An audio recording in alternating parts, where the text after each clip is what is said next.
Electrocast. Hold on to your butt. Come on, sucker. Let's get it on. Oh, you want to fight? You want to fight? I do not entertain hypotheticals. The world as it is vexing enough. You don't know anybody named Iris? I don't know nobody named Iris. Can I have a piece of toast? I don't give a damn what you think you are entitled to. We are changing the course of history as we see it. That is what Western demands.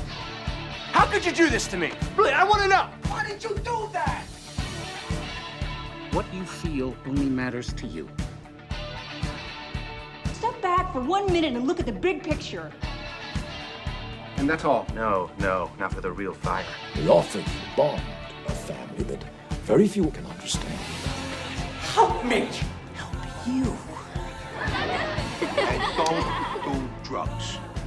Or whatever movies with Wesley and Iris.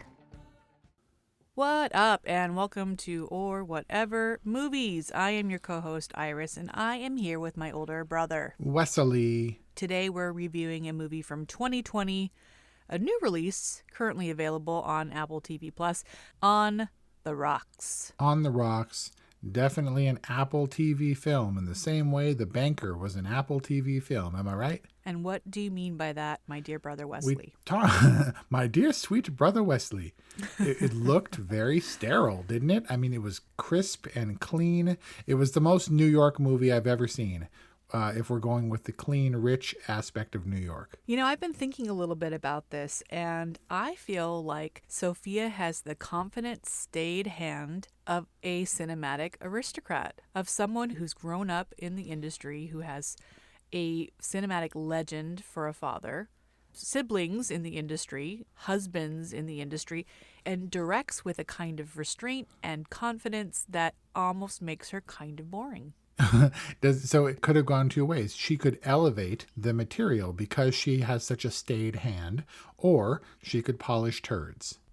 You consider movies like Lost in Translation, which was beautiful, but also very hazy and dreamlike, and not so stark and kind of cold. And I would argue that Lost in Translation, when she was much younger, much greener, has a more cinematic, immersive feel, a tone that I struggled to pin down for On the Rocks. I was looking for the tone. You get these glimpses of people. It's very, very New York, and it's very much a movie. It felt like I was watching a movie. Yeah, even script-wise, it's structured very traditionally. But I get what you're saying. I think you're talking about cool color tones, clean tripod, dolly composed shots. Like, we're not talking like going handheld and there's a certain amount of removal and distance from these characters, but that's not necessarily telltale of Sophia Coppola. I mean, Virgin Suicides is all kinds of warm and blonde and steamy and tragic. You had once talked about how much she loves these kind of soft white girls, the Kirsten Dunst, Scarlett Johansson. And here, Rashida Jones is not that person. And she's just a little bit older, but that's not what I'm saying. What I'm saying is that she's very stark and not dreamy. She's practical and very direct and doesn't have a sort of aura about her, either visually and stylistically or character-wise. Sophia doesn't pull any punches with Laura. Like, there's no cheeky pink panty butt shots. Wait, you're allowed to make jokes? Okay.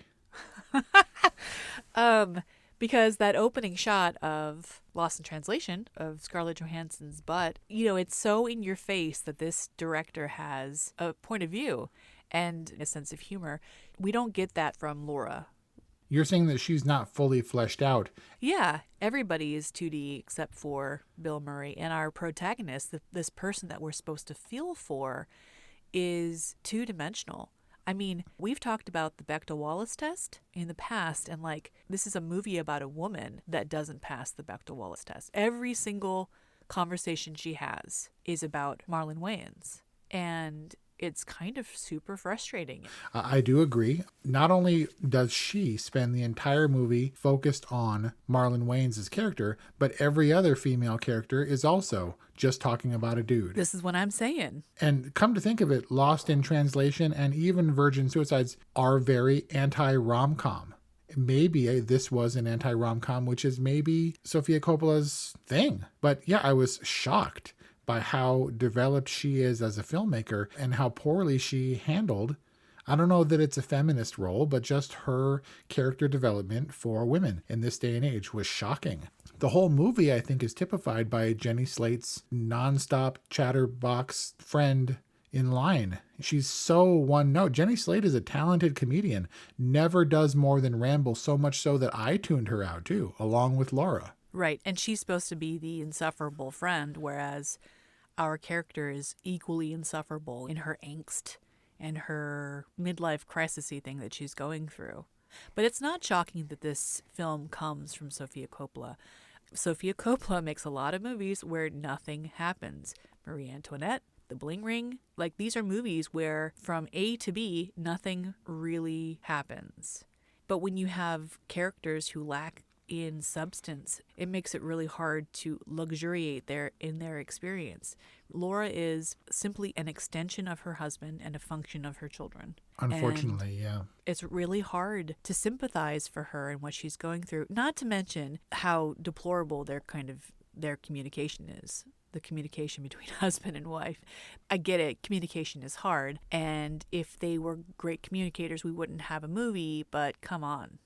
I mean, the whole thing was based on a miscommunication, and that seems like a continual theme. Yeah, in their marriage, it's just one that got too far out of hand. Oscar Isaac said about the Coen brothers and Inside Llewyn Davis that only the Coen brothers would focus their movie on this like winter breakdown road trip in the middle of nowhere. And this is like one misunderstanding that I guess was supposed to evolve into this buddy style caper like sleuth comedy. Sophia Coppola said that she was interested in this dynamic of the Playboy father and the daughter in a buddy comedy roles. And that's what she was going for. It's the thinnest of premises. When she says to him, next time if you want to hang out with me, just ask.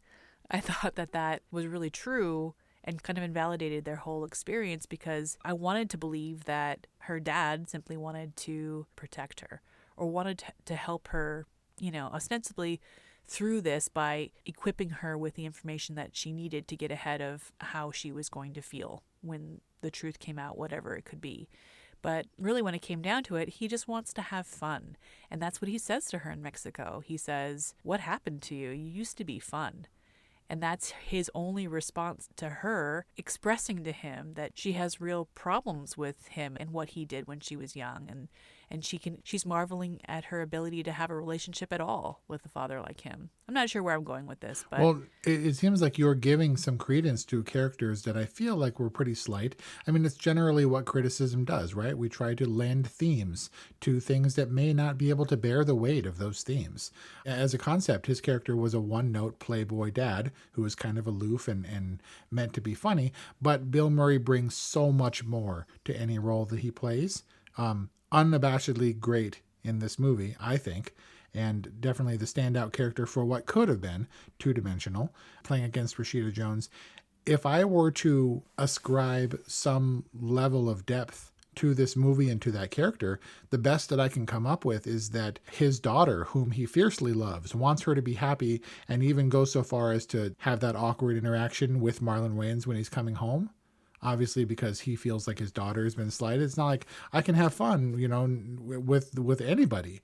But it's obvious his displeasure when he encounters Marlon Wayans downstairs. And also a really great example of how a lack of ability to communicate runs in the family. Sure. But the best guess that I can come up with is that Laura is his only lasting relationship with a woman. He doesn't know how to do it all that well, but he wants to. He wants to have a relationship and closeness, and he always wants her around, and he's involving her in this kind of scheme because he wants to be not the playboy that he is. He follows his nature, but it doesn't last. It doesn't lend to any permanence in his relationships with women, except for his daughter, who he's never going to be or would want to be away from. I think that Bill Murray was Bill Murray in this role. Especially it shows up when he charms anybody, when he charms the lady, the art lady who's trying to move the painting, or the cops. Maybe Sophia Coppola was like, Bill, do your charming thing. And he did it because I've seen it happen. I've met that dude. And when I met him, he was miserable. Head in hands, could not stand being there. I reached out my hand and he shook it just to make me go away. And then after the movie, which at the time was Hudson on Thames or whatever, the one where he played Roosevelt, he got up with Laura Linney in front of a crowd and charmed everybody thoroughly. He was effortlessly Bill Murray in a way that he definitely wasn't 2 hours before. It's because he's so good at what he does when he's on. Wow. I think he's a sad dude, and I think he lives his life on his own terms. But like the best comedians, he's always trying to outrun that sadness. Man, this got dark. But going back to Laura a little bit, she's more stark and in your face and not fun. I would guess not happy as a person, right? She's got the kids, she's got writer's block, which is kind of trite, and she has this vaguely strained relationship with her dad where they have a hard time finding the level on which they can connect. But she was an older, more close to middle age mom than anyone in the Virgin Suicides or Lost in Translation, reflecting Sophia Coppola's actual position in life. But also she was, look, Rashida Jones is a pretty lady, maybe prone to bad haircuts, but she isn't the dowdy, hapless woman that Laura appeared to be. Do you think that fashion-wise she was intentionally dressed down, a little bit frumpy, and made a little bit downtrodden for this role? She kind of had her quarantine wardrobe in rotation. But talk about first world problems, yo. What does Rashida Jones have to be sad about? Are you talking about Laura or Rashida Jones? Because actually, no, that's probably pretty close to the same thing. They both have ultra rich dads who were probably Playboy types, and just kind of grew up on the periphery of excessive wealth. You kind of slipped this under the radar, but you mentioned her children as being hindrances in her life. But she's got two beautiful, charming, adorable girls, and has a career where she sold a book. And yeah, it's a little stressful to have to deliver something that you've pre-sold, but doesn't sound so bad. She's got this great, doting, loving husband. I never thought I would think that Marlon Wayans looked sexy, but he was like hella charming in this film. And, this lovely apartment and a decent, if not tolerable, relationship with her parents. Like, she seems like a woman who has enough in her life to be fulfilled. But I get it. We've got our off seasons, and she's concerned that maybe she's not as interesting to her husband as maybe she once was. But she is her own worst enemy here. Like, when you start to feel boring, you're going to be boring to people. Like, when you start to obsess about not being able to do something, then you spend your time doing that instead of actually being productive. The Laura character is interesting because she criticizes her father for not being able to get enough love, right? That's the reason that he left her and her mother for Holly, who I assume was his assistant. And she's like, you just can't get enough. Like, you've got to get it everywhere. You've got to be flirting with every single woman that you meet. When I think, in a way, Laura is the one who can't get enough love. Like, what more does she need to be fulfilled? And of course, people are going to come at me, bro, about thinking, what, she wasn't pretty enough for you or whatever? I'm not saying that. This is definitely a place in which ladies land sometimes. It's the moment of doubt, but her husband is an integral component to her financial stability, her life with her kids. It seems like he's making these deals left and right, and maybe she had one book under her belt and she's working with a nice advance, but also she probably can't, actually maybe with Bill Murray as your dad you could, but she probably couldn't maintain that lifestyle. And we're talking about love here. We're talking about her feeling inadequate or rejected or less than, or having her love threatened by his proposed, suggested, inferred infidelity. So yeah, it's definitely a problem. It just was curious to me that Sophia Coppola chose this particular chapter in Laura's life to focus solely on, to the exclusion of all other themes. Are you saying that she was like a vulnerable woman who is feeling like she needs her husband in order to maintain her standard of living? I'm saying that she loves her husband and doesn't want her marriage to fall apart, doesn't want to feel like she might be responsible for him straying. And in that way, she was sympathetic. I didn't find it to be sympathetic at all, because I mean, I think it's a self-fulfilling prophecy when you start getting jealous and you start questioning all of your partner's motives. I mean, doesn't that become unattractive? Doesn't that start to push them away? I don't know. I've never been on the other side of this fence. Sure. It seemed like she could probably solve her problems by either confronting them directly or by loving herself and improving herself, which has the effect of kind of causing everyone to love you and want to be improved themselves. So was it a cheat? I mean, she went to such lengths to try to prove that he was cheating. It's possible any one of these could have dispelled this illusion that he was being unfaithful. The whole Cece thing, or that was her name, right? Fifi not being the correct name maybe in his phone. It's like we go through all this stuff and then you wake up and you're like, oh, it was all a dream. Like at any point she could have asked him, confronted him directly, and he would have laid it out. They would have had a lunch where he could have laid it out and she could have believed him or not, instead of the rigmarole of going to Mexico. This movie was drawn out in the way that she could have confronted it directly and head on and ascertained it, in the same way that she agrees to go with her dad to Mexico and then spends a bunch of time watching him singing and hanging out without actually confronting him or finding out. It's like, we're going to Mexico to get this taken care of once and for all, after we drink on the beach and play guitar and sing and hang out in flowy dresses and stuff. Well, they can't go and perform their stakeout in broad daylight or by sunset. I guess not. They waited just long enough for him to peace out and for the misdirect of the ladies being in his room. And for the best scene, when Bill Murray's Felix is at the lowest of his low and pretends to be making out with his daughter when the security golf cart goes by. Look, I'm not saying the movie didn't have charm, that the ladies come out on the balcony or on the porch or whatever and catch him lurking in the bushes to where he has to like put on the cool suave thing and be like, yes, that was me in the bushes. How do you do? Oh, is he with you?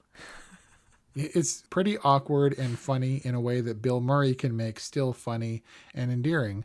It felt like the whole thing was built on a bamboo scaffolding. Actually, bamboo scaffolding apparently is really, really effective. Yeah, this whole like bridges and homes made of bamboo. Because it's tough and pliable. And ecologically sustainable.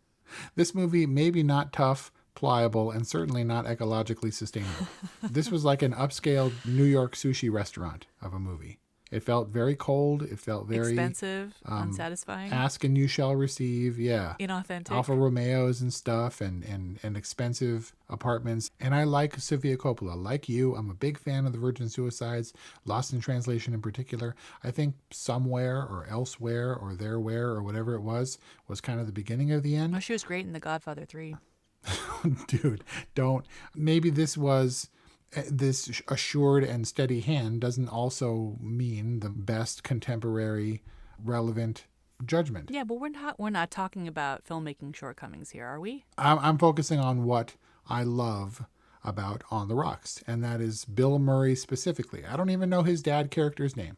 I just know that Bill Murray is what I loved in this movie because I love Bill Murray, not even necessarily in this role, just good to see him on screen because he saves every part of this movie that he's in. Do you have anything to say about the father-child relationship? I think it's an interesting dynamic. I've worked on lots of shows where in real life, daughters and sons of wealthy people who got that way based on their personalities and on their ability to move and shake.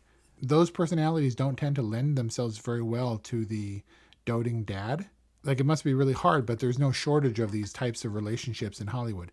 Very powerful men specifically, and their daughters looking to them as a role model, and it being a difficult thing to navigate. Maybe she was caught on because she knows. He keeps asserting, you have to understand, this is what guys are like. This is just the nature of guys, because it's the nature of him. And because she grew up a certain way, knowing that she had the aloof, never around, only chasing his pleasures dad.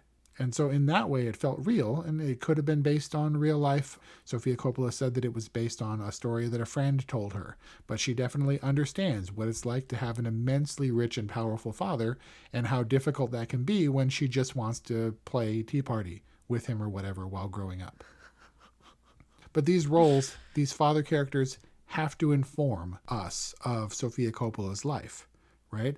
And it worries me to no end. The idea that winemaker and celebrated filmmaker Francis Ford Coppola would ever, in a New York upscale restaurant, ever order a ribeye well done with spinach. Like, I felt like the food in this movie definitely had to inform the characters, and who in their right mind? Like, that's Donald Trump level stuff. And was he serious? Like, what did that say about the dad character? Is it because a ribeye, I confess I'm not up on my meats. A ribeye is an exceptionally large cut of meat, right? It's a large cut of meat, but it's also very flavorful, very expensive. Okay. And it should not be prepared well done? Oh, goodness. No, the worst meat should not be I mean, and you would think one who has his pulse at his age and is all like 21 and blah, blah, blah, would know better, just for the social ramifications alone. So if there is deeper meaning to be extracted here, what is it? Only Donald Trump could ascend to his position with wild riches and have it still be acceptable that he would order a steak well done. Oh, okay. So basically rich and powerful, but still classless? I'm trying to figure out what it says about him as a person. Is he classless? I think he has his pulse on people, can read them and respond to them in a way that will get him very far, that has gotten him very far. And that was such an out of left field moment, a decision to have his ribeye well done. I thought, what is she trying to say about his character? I couldn't really figure it out. Maybe there's more to be revealed. I mean, there were all kinds of moments with the food, in particular, the weirdness of her where with the really awkward birthday cake in the restaurant scene. Which one? There were where, two. Well, she's looking for validation. Sorry. I don't want this to be, as a man, it's difficult to suggest what her motivations were, but it seemed like she's like, no cake. But she kind of inwardly smiles when he did think to let them know and to celebrate her birthday and to pay attention to her, right? And then the cake doesn't come, but she still maintains she doesn't want the stupid cake. And in there was a level of frustration that taps into a dude. Like, do you want a cake or not? Do you just... men don't understand women. But why would you say we want cake. You don't want the cake? We want cake. But I thought you don't like the whole singing thing, and like, do you want a cake? Because I'll get you a cake. And I was like, we want the option of rejecting the cake. I feel so bad for Marlon Wayans right now. Tries so hard, so attentive, can't figure out whether his wife wants a cake or not. I like how you glom on to you're on the other side of the fence, except when it comes to food and being sympathetic, a sympathetic male. Look, so you talked about Marlon Wayans being a sympathetic character, that he was charming and fun, and I agree. Good. It's strange in this role because I think of him in Requiem for a Dream, where he's anything but, and he's still funny and charming, I guess, but he's also like White Chicks and In Living Color and Shawn Wayans, and you're like, this dude is like the romantic lead, I guess, if that can be, if you there is one in this movie. Hopefully it's not Bill Murray. But you said that he was charming, and this is operating on the premise that he's not cheating. And when this movie was over, I looked at Kelly and I was like, man, you thought Constantine was predictable, because that's what she said. But how about this? And she's like, you thought this was predictable? And I showed her my notes, on which I had written very early on, there is no way, I'm calling it now, there is no way he's cheating. You don't think he was cheating? And no, we were supposed to think, but everything checked out. The stupid... Jury's still out. The box with the watch. Yeah. No, I don't know, man. I think it was pretty clearly established that she was wrong. Where did he go with Fiona? They went to some other club or whatever. Why did they splinter off? Just the two of them. They didn't splinter off. They followed each other in different cabs, I think. There's all this stuff. Yeah, I mean, maybe the jury's still out. He stayed at this weird boutique hotel or whatever, but everything else checked out. The stupid watch. Oh, it took me too long. I didn't know how long it was going to take to engrave them. Every question she had. Fifi's not in the phone. You can be a thoughtful cheat. Maybe. But can you also be a thoughtful cheat and be Marlon Wayans and still be charming in this movie? Because I felt like he was completely redeemed. And that unredeemed the Laura character who suspected him nonstop. I can forgive Bill Murray's character for being on her side and just wanting to make sure that my daughter's not taken advantage of anymore. But when it came down to it, it seemed like we completely cleared him of all allegations, and that she was like, I was wrong. How could I be so wrong? And he's like, yeah, you dummy. How could you be so wrong? Here's a watch. And the movie's over. I mean, I feel like there was a real missed opportunity with this Laura character, and I really wanted Sophia Coppola to succeed, and maybe part of my ire that I'm directing at this film is the result of disappointment. Like, I want Sophia Coppola to succeed. I just wanted to like On the Rocks. You're saying like this is the death knell, like this was the turning point against Sophia Coppola. I just can't take much more beating because Bling Ring was just the Bling Ring was like I don't even know if I can show up for the next Sophia Coppola film. I got it. I just didn't like what I got. Admittedly, Laura's life might have been a little close to home. Like with the kids and stuff and the tyranny of the household and the exceedingly loving, doting husband who is sometimes maybe a tad bit absent. This didn't feel like an escapist film for me. This didn't feel like a fun Friday night film. And it certainly did cause me to, now I'm getting all deep. We went dark and now I'm getting deep. And it certainly caused me to pause and think about, my own aspirations, my relationship with my husband, maybe even my relationship with my dad. But I feel like the movie that I got, like this is going to sound like I like the movie, but it is actually the opposite. I think everything about the movie that I found interesting was what I projected onto it. And maybe that was the filmmaker's intention, but it was so kind of basic, and the characters, I don't know, just not helpful to themselves. It was frustrating. I was trying to think of the simile or metaphor to go along with it. I'm positive no one has ever come up with this before. It's not an established one, but it is what you assign, the weight you assign to it. It's like you have a chair, and it's a typical chair, and then you put a bunch of blankets over it, and it looks like an elephant, and then you call it an elephant. I think it's just a chair, and you really wanted it to be an elephant. What I came up with is, this trend, it's kind of a meme format, but it's, I fed every James Bond movie into a computer and had it spit out and write its own James Bond screenplay based on the amalgamation. Have you heard of this concept? No, but I've heard about the monkey who can type Shakespeare. Right. And the organ grinder monkey. So there's this idea that there's some computer program, and I think it's a joke, I'm not really sure. But I gave it every Terminator movie, and it spit out a Terminator, and the dialogue is hilariously so on the nose. But I felt like Tim Cook, or maybe even Zuckerberg, unleashed Apple TV. They're like, Apple TV must find original content. The banker fits racial tropes and racial stereotypes, inverts it, and must find romantic comedy. Sophia Coppola movie, include Bill Murray. So in fact, this movie was made by a Sophia Coppola bot. Yeah, misdirection, must add talkie neighbor. And just all the numbers were hit to execute a really well fleshed out movie in the wrong direction. Yeah, I definitely had a paint by numbers vision of this film in my head. It's got all the right colors, but must insert twist. Yes, and something about it doesn't feel fresh. Something about it, maybe to use your analogy, doesn't feel totally real. Sterile. Yeah, Sophia Coppola, do your thing, right? If this is a reflection, if this is part of her process, right, and she's working something out in her life, great. It's not hidden, right, that Scarlett Johansson's character in Lost in Translation and Laura, the character in On the Rocks, are women who maybe just can't get enough of what they need from life. But I feel like in order for it to be an impactful movie, you need more than a concept. This movie was boring in its execution, despite maybe how much it brings up for me emotionally. We've seen movies with her yearning, longing, central female figure be better executed than it was here. And so for whatever the reason, this movie just hit a stale note for me as well. Definitely a whatever rating. But not a nope. Not a nope, because I didn't hate it. We got through it. I'm glad there are Sophia Coppola movies in the world. This is another one. It's not one of my favorites.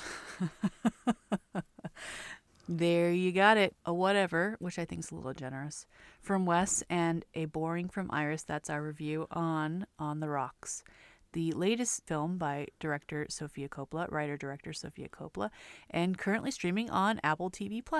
Let us know what you think. Call us at 818-835-0473. Email us at orwhatevermovies@gmail.com. That's Iris and Wesley at orwhatevermovies@gmail.com. Yeah, we'd love to hear from you. Thank you for listening, and we'll see you next time. Welcome, explorers of the human experience. This is Let's Talk Soul, and I'm your host, Claudia Monticelli. We're not afraid of the great mysteries of existence here. Soul versus consciousness, we're on it. Spirituality versus science, we've got that covered too. Join us in navigating these profound topics with wisdom, curiosity, and a dash of audacity. Whether you're a spiritual veteran or just starting your journey, Let's Talk Soul is your passport to the unknown. Let's Talk Soul, diving into the depths of the human spirit. Subscribe now wherever you get your podcasts. Hey, what's happening out there, everybody? This is Lawrence Ross, and I'd like to tell you a little bit about my podcast, The Lawrence Ross Show. Egomaniac. It's a 2-hour weekly exploration into my mind. I also do sketches, celebrity impersonations. You're out of order! And I also do song parodies. Not too shabby for a blind guy. Not only are you visually impaired, but you are geographically impaired. New episodes are released every Friday. Check it out on your favorite podcasting platform or listen to it here on Society 13 on Electrocast.